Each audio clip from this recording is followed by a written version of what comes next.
YouTubers, Mike Boards with the Mike Boards channel. Thank you for watching. In today's video, we're going to show you the step-by-step process on how to remove the plumbing and tubing of your reverse osmosis system. Let's get started. So very first thing we're going to do, come down to your cold water shutoff valve and close it. You'll notice here the plumbing goes below this wood base and down further into the household.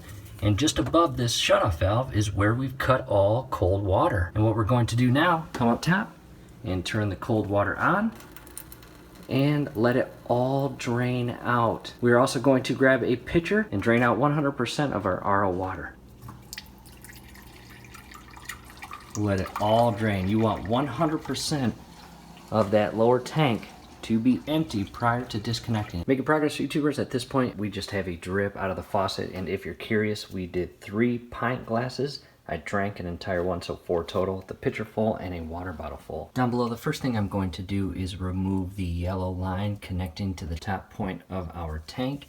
And it's a pressure fitting, so you will notice a gap and you will push down on this gap, and as you push down on that yellow tab, it will meet with the white surface here, and you carefully pull the yellow tubing out.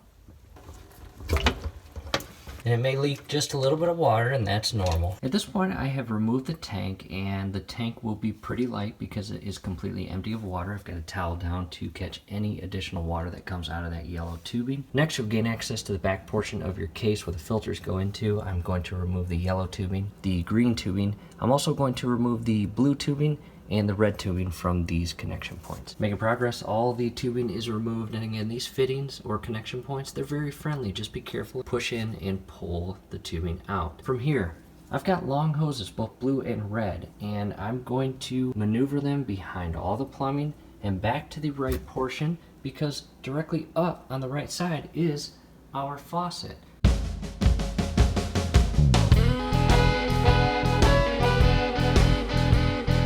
That's it, YouTubers. Hopefully the video helped. Do us a favor, below the video you will see that thumbs up icon. Click on that, like the video, subscribe to the channel. Definitely ring your YouTube bell. That would be awesome. Thanks again for watching.